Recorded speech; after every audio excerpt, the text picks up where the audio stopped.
les gars, aujourd'hui es el humor latina. Olé. Pues, aujourd'hui je suis en rouge. Pourquoi je suis en rouge? Parce que le marché, il est plus rouge que vert. Hein? Ah, vous l'avez vu aussi, hein? Ouais, je crois aussi. Hein? C'est ça le problème. Et qu'est-ce qui se passe?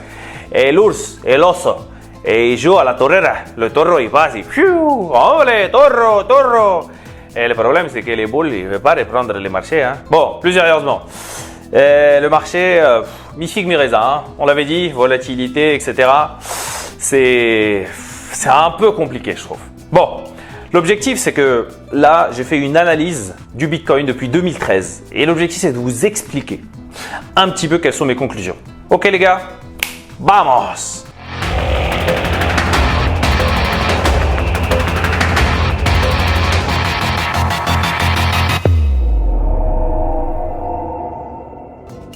Hola chicos! Vale, pues, on va commencer par le commencement. Je suis là pour vous informer uniquement.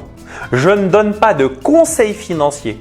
Donc si vous investissez, faites très attention et faites vos recherches. D'accord? Maintenant qu'on a eu la police de YouTube loin de nous, on commence. Donc on va commencer par les news du jour avant de rentrer de deep dive sur une étude, une analyse spécifique du Bitcoin que j'ai faite depuis 2013 jusqu'à aujourd'hui pour comprendre un petit peu le marché et essayer de savoir où on va, ouais, au moins où on risque d'aller. Ok? Donc, si on regarde ce qui se passe aujourd'hui, Pfizer nous dit que le booster qu'ils ont vont permettre de nous protéger contre Omicron. Alléluia. Donc, une très bonne news. A priori, très content d'entendre ça. Better.com, vous pourrez regarder votre com, ça c'est drôle quand même. China, Evergrande. Donc, l'action Evergrande est vraiment rock bottom. Elle est au fond du trou. Mais ça, de toute façon, tout le monde s'y attendait. Donc, je ne vois pas l'impact que ça pourrait avoir aujourd'hui. En revanche, il y a d'autres informations. La première, c'est que le Congrès a invité, entre guillemets, ils ont invité 6 C-level, donc 6 Chief Executive level de boîtes crypto, notamment le CEO d'FTX, de Coinbase, de Circle, pour leur parler un peu de ce Bitcoin. C'est quoi ce Bitcoin? Parce que les pauvres papis, aucune idée. Hein. Et en plus de ça, là, ils sont comme ça, les papis et les mamies. Hein. Vous savez pourquoi? Parce qu'ils se sont rendus compte que les stablecoins sont arrivés à 147 milliards de dollars en novembre. 147 milliards de dollars. Ah, c'est plus le scam d'il y a quelques années là. Là, c'est le Congrès qui est comme ça. Là, ils se disent, ouh là là, s'il se passe un truc, que ça se casse la gueule, l'économie, elle va faire pchit. Hein? Plus avec l'inflation, etc., dont on a déjà parlé. Donc, autant vous dire que ça, c'est une news qui est mi-figue, mi-raisin dans le sens où on sait déjà qu'ils veulent faire en sorte que ces stablecoins soient des securities. Et là, ça changerait la donne. On n'y est pas encore. Mais on voit que la régulation commence à arriver. Aujourd'hui, si on regarde CNBC, 5 things to know before the stock market opens Wednesday. Le stock market est déjà open au moment où je vous parle. Donc, la première, c'est qu'a priori, ils s'attendent à ce qu'il y ait un rally parce que le booster de Pfizer marcherait, que le taux de dose similar to the que Meta et DSS de rester. Ça, on s'en fout. Les mortgages, c'est pas très important. House takes, ok. Donc, l'info importante, c'est qu'ils pensent qu'il va y avoir un rally. Donc, c'est vraiment Pfizer aujourd'hui qui fait les headlines.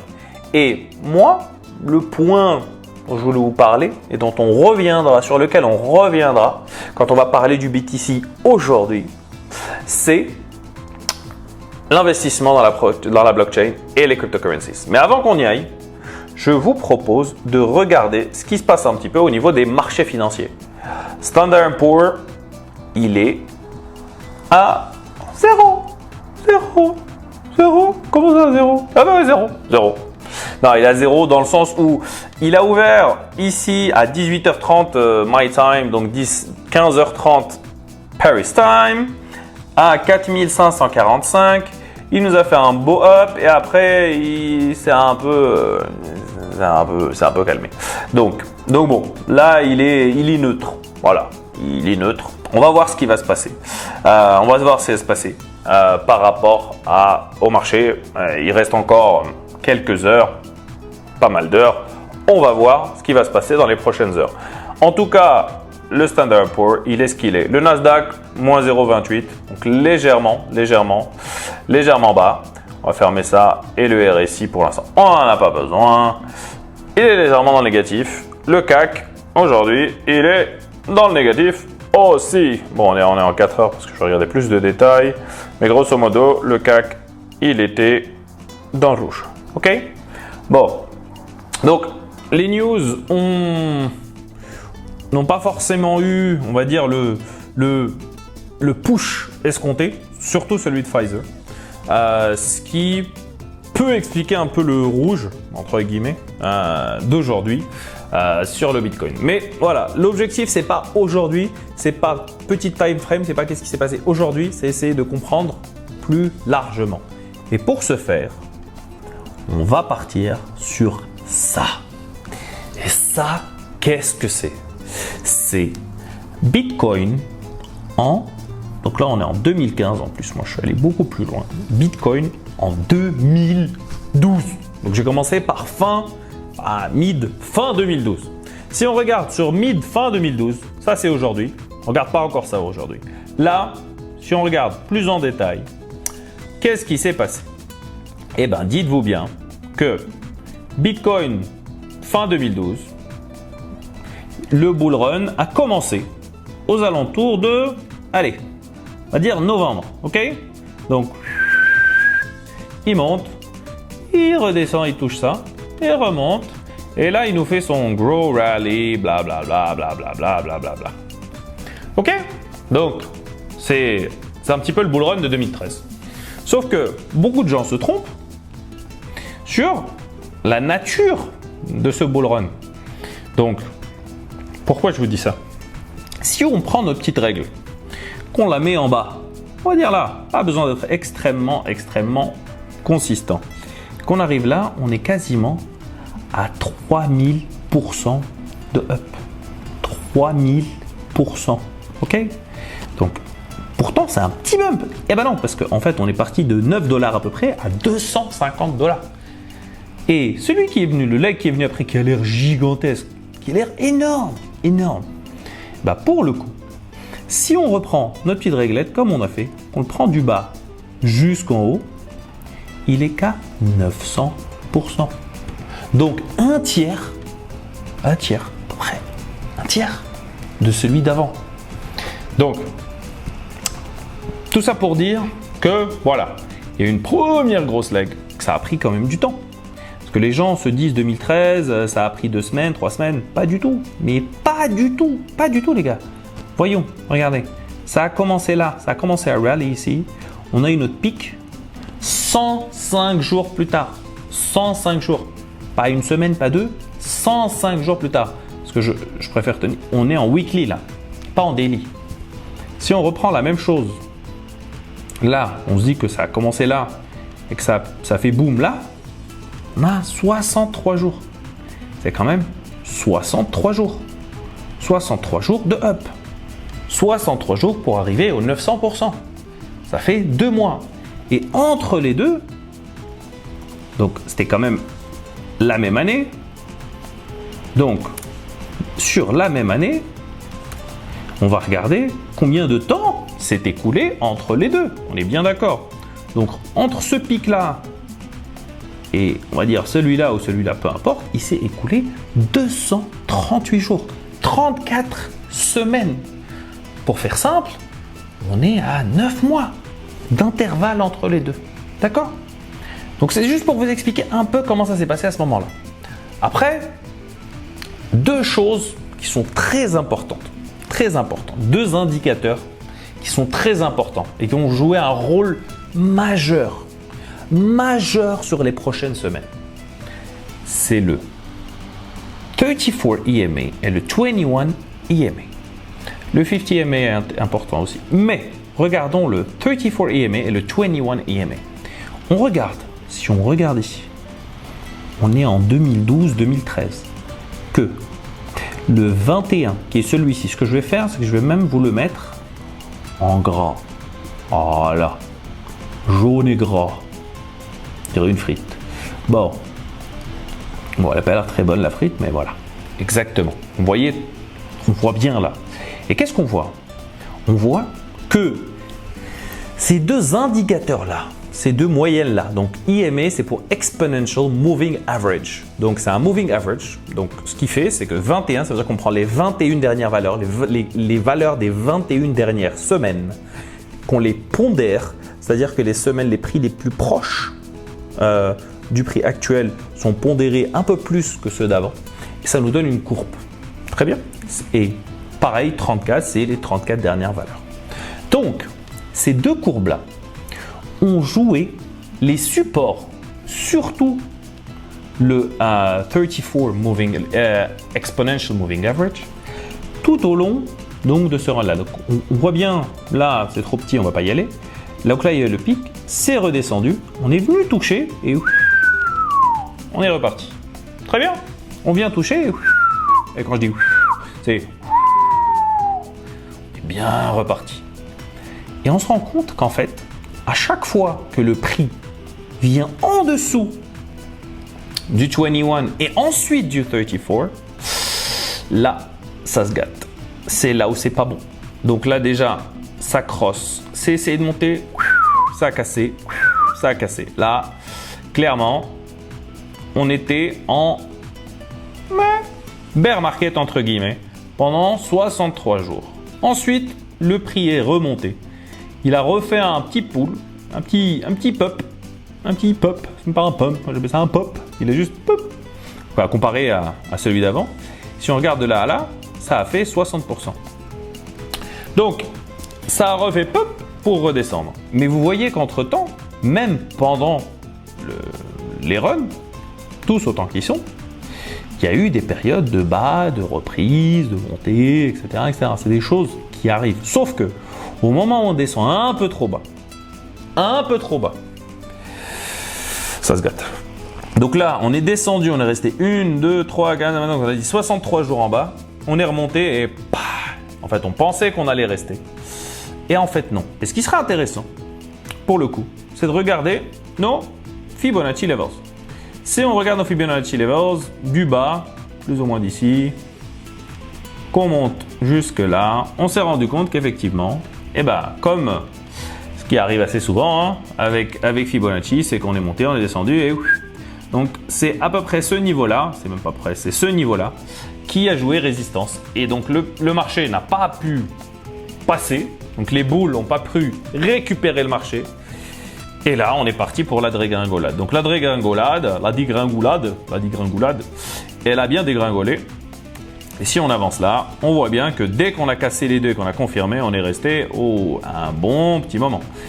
Et quand je dis un bon petit moment, c'est un bon petit moment. Si on part d'ici jusqu'à ce qu'on soit remonté, ça veut dire à peu près là, 441 jours. 1 an et des poussières. Ça fait quand même un certain temps. On est resté 63 semaines en bear market.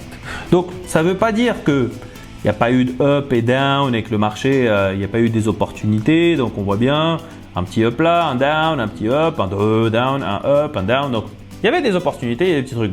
Mais trader à ce moment-là, c'est quand même beaucoup plus compliqué. Ça demande quand même une connaissance du marché, une analyse un peu plus approfondie. Bon, très bien. Avançons. On continue. Là, on est quand? On est en 2015. Et si on regarde un petit peu où on en est par rapport à ce qui se passe, et bien là, on se rend compte que c'est le début du bull run d'après. En tout cas, d'un autre bull run. On voit bien quand même que le bull run, il est pas mal, tu vois. Il a pas mal grossi. Eh bien, dites-vous bien, que le bull run de 2017, il n'a pas forcément commencé en 2017. D'accord? Il a terminé en 2017, mais on se rend bien compte qu'il a commencé bien avant 2017. Il a en fait commencé en octobre 2015. Donc il y a eu des petits bull runs, des mini bull runs qui annonçaient, en tout cas qui présageaient du prochain. Et qu'est-ce qui s'est passé à chaque fois? Eh bien, on va regarder. Très intéressant. Alors là, pareil, si on reprend notre petite règle, on voit que ça prend 86% quand même. 86%, c'est pas rien. Ça repère. Donc, effectivement, ça retombe. Je suis sûr qu'on va être dans les 30%. Quelque chose comme ça. Ouais, pas ouais, 15-16%. Voilà. On reprend, on redescend. Et on voit qu'à chaque fois, le 21 et le 34 IMA ont toujours servi de support. Donc, un autre run. Donc, si on regarde ça de plus près, c'est quand même un joli run qu'on a ici. Hein. Si on fait le point sur du moment où ça a commencé, c'est-à-dire là où commence le run, jusque là, c'est quand même 224%.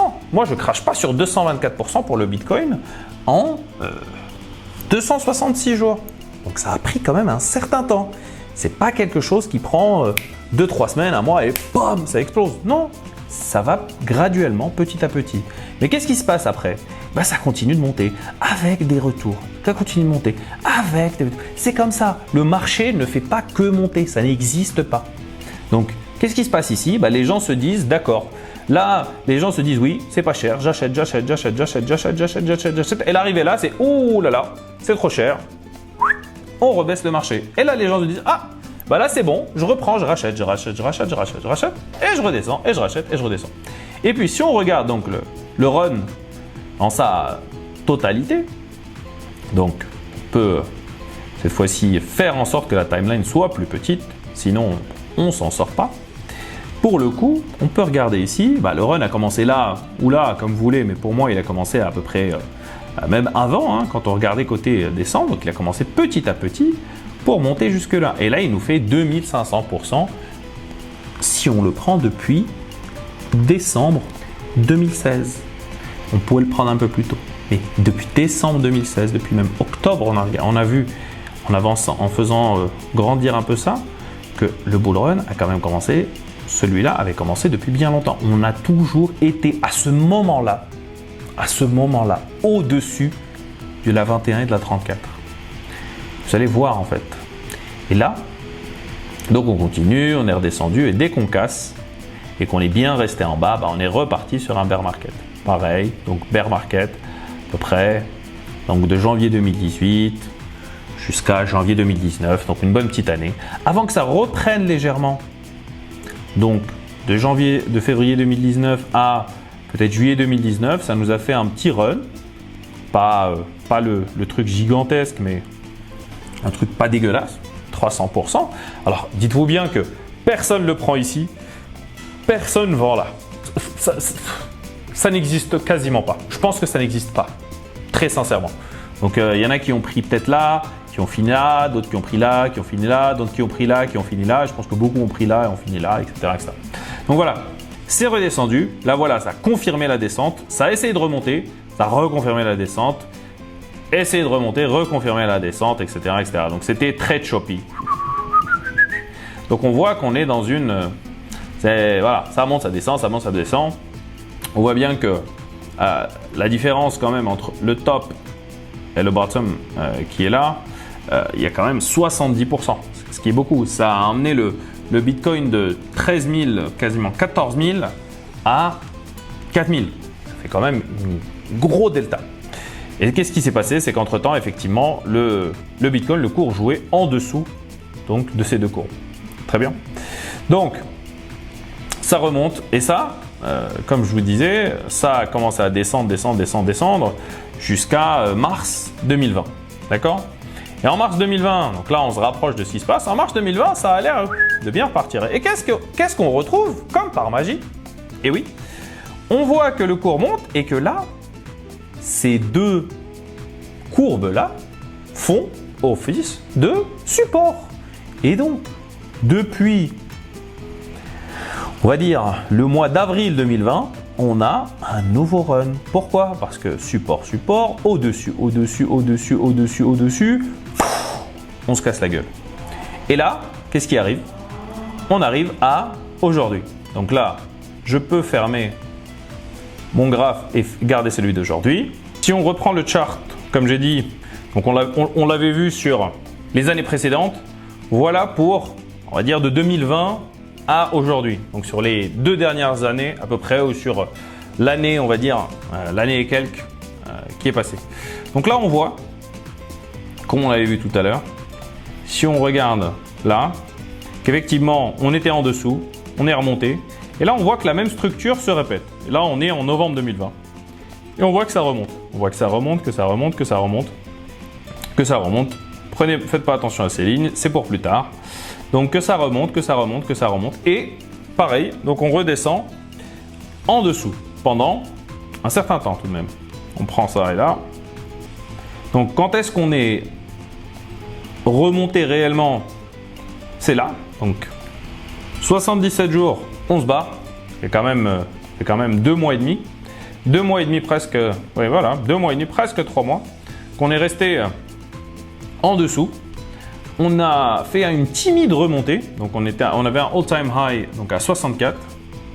Là, au niveau de juillet, donc qu'est-ce qui s'est passé? Donc là, tout le monde était euphorique, tout est ouvert, c'est le bull run, ça y est, c'est bon, on va tous devenir milliardaires. Donc ceux qui ont tout fait là, bah, malheureusement, ont perdu quelques plumes entre là et là parce qu'on a fait un dump de 50%.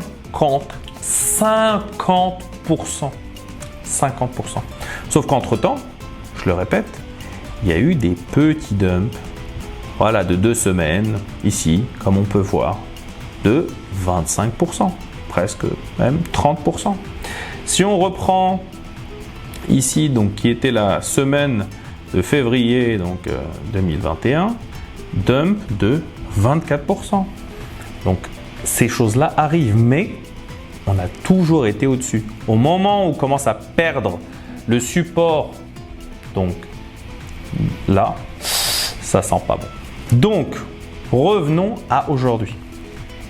Donc là, vous voyez, bon, on était en dessous et là, on reprend. Donc notre bull run, celui-là, entre guillemets, celui que tout le monde pense que voilà, ça va être the bull run.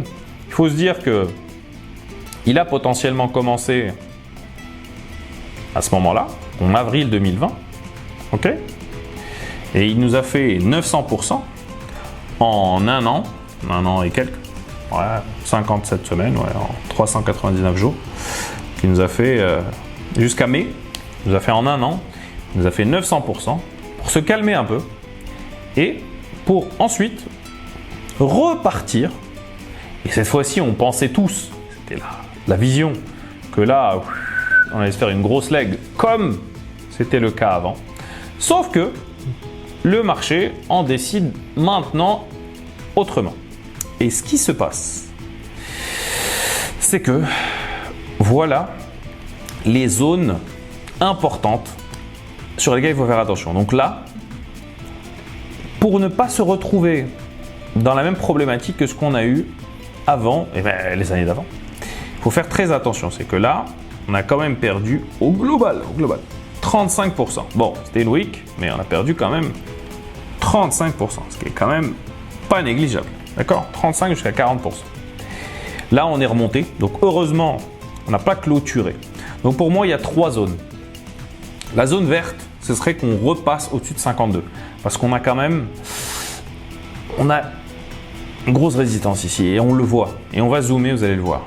Et on a un gros support ici qui est aux alentours de 48 dans ces eaux-là. D'accord?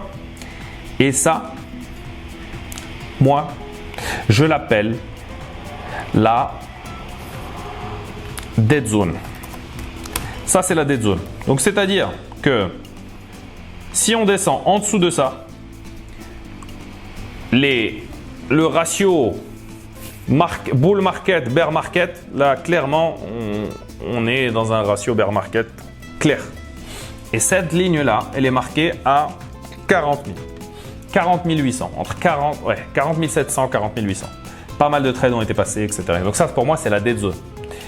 Et très important, sur les prochaines semaines, si on ne clôture pas sur les 3-4 prochaines semaines au-dessus donc de la 21 et de la 34 Exponential Moving Average,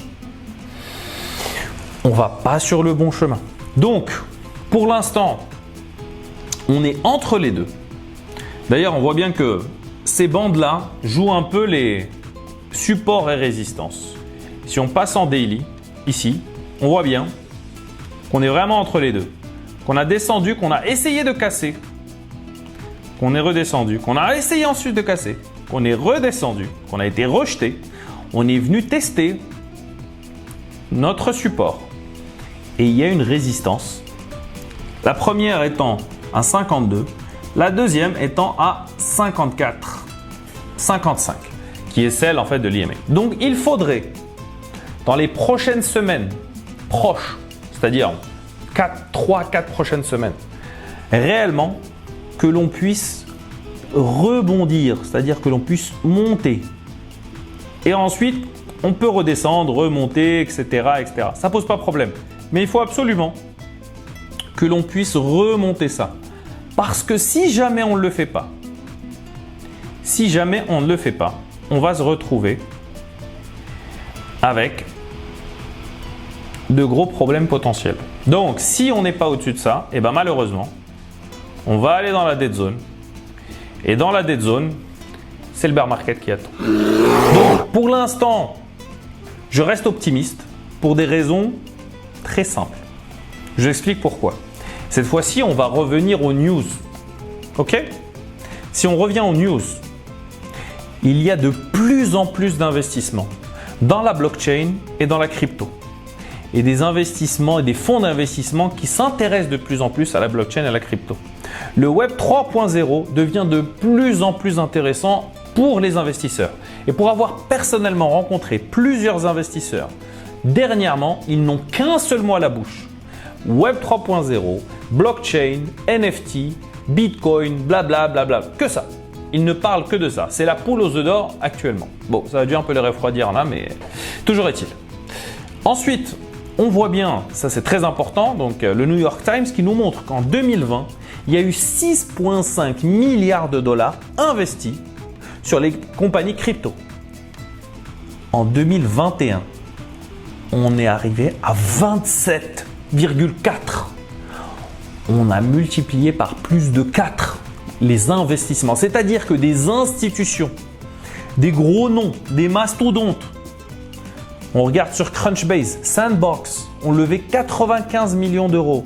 Et pas auprès de n'importe qui. Ils ont levé 95 millions d'euros auprès de SoftBank, qui est l'un des plus gros et des plus anciens venture capitalistes du monde. Ils sont là depuis 81, nos amis les Japonais. Et ils sont très très bons. Ils misent sur de très bons projets. Alors vous avez les A16X, donc Andreessen Horowitz, etc., etc. Tout le monde aujourd'hui, tout le monde, sans exception, investit dans la crypto.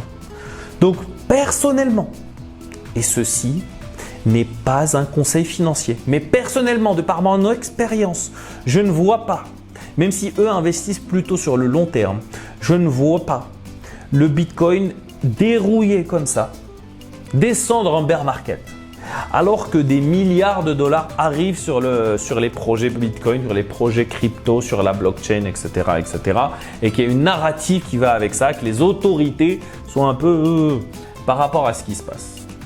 Donc, bon, d'un côté, je suis un peu tiraillé. De l'autre, si on reprend statistiquement parlant le Bitcoin, on voit bien que les volumes, donc ça c'est le in and out of money around price, donc on voit que le prix c'est celui-ci, et qu'on voit, voilà, ça c'est les gens qui sont dans le négatif, c'est-à-dire qui ont acheté à plus, et ça c'est les gens qui ont acheté à moins.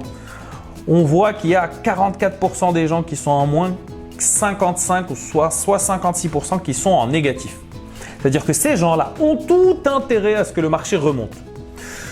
Donc je me dis que si 60% des gens qui ont la majorité sont dans le rouge, ils vont vouloir tirer le marché vers le haut. D'accord? Donc j'aime beaucoup moi ce website Into the Block. Bon, il faut payer, etc., etc. C'est une autre histoire. Mais en tout cas, ça c'est un élément. Et le deuxième élément, qui sont en fait les perpetuals, le open interest, donc les leverages, plus facilement, on voit bien au niveau des leverages que effectivement les leverages ont baissé donc entre le 2 décembre, le 3 décembre, le 2, le 3 décembre et le 4, effectivement, on est passé de 23,4 à 16,76. Sauf que malheureusement, ça reprend. Et ça a repris quasiment 1 milliard en 3-4 jours. Donc, rien ne m'étonnerait, si jamais le marché ne dérouille pas, qu'on se retrouve au niveau donc de fin novembre assez rapidement. Sachant que si on reprend, on va dire, sur un timing antérieur, on voit bien qu'en revenant depuis pas trop loin, c'est-à-dire août, on était à 16. Oui, parce que bon, en août, ça commence à être intéressant. Et là, en septembre, il y a eu le petit dip, ça s'est calmé. Et puis ça reprend, ça remonte, ça remonte, ça remonte, ça remonte, ça remonte, ça remonte, ça remonte. Donc ça, c'est un peu le point négatif. Comme vous voyez, je sais que cette vidéo, elle est déjà longue, mais je pense que c'était intéressant de pouvoir l'écouter et de pouvoir la faire, surtout. Moi, je suis très content de pouvoir la faire pour vous les expliquer. Donc, c'est mon analyse. Voilà ce que je vois personnellement. Voilà ce que je suis de mon côté. Donc, voilà comment je vois le marché. Voilà comment je pense que ça va behave. À mon avis, ça devrait être un peu choppy sur les prochaines semaines. Donc, je pense que sur les 4-5 prochaines semaines, on va avoir des turbulences. Et j'espère sincèrement, mais sincèrement, Inch'Allah, que le prix va casser la résistance et on va pouvoir respirer un petit peu et avoir une année 2022 dans le vert. L'idée étant que je suis de plus en plus convaincu de ce qu'on appelle le cycle lengthening, donc que le cycle va s'allonger et qu'on va partir, à mon sens, sur un bull run, un peu comme ce que je vous ai montré sur l'année d'avant, qui monte, bien sûr qui recasse, qui remonte, qui recasse, qui remonte, mais qui devrait partir jusqu'à l'année 2022, mi-fin 2022, peut-être début 2023, pour qu'on puisse avoir les gains et on va dire le gros up, le gros pump qu'on attend. Mais potentiellement, au lieu de venir comme ça d'un coup, il va venir petit à petit crescendo. Voilà, c'était tout pour cette vidéo. J'espère que la prochaine, je la ferai en revers. Comme ça, je vous dirai que tout est vert et voilà, que tout le monde il est content. Moi, les premiers, il faut être très clair. Moi, ici, j'avais gagné l'argent et je suis là pour ça. Ok, donc voilà, guys, c'était tout. Et puis, je vous dis, see you next time.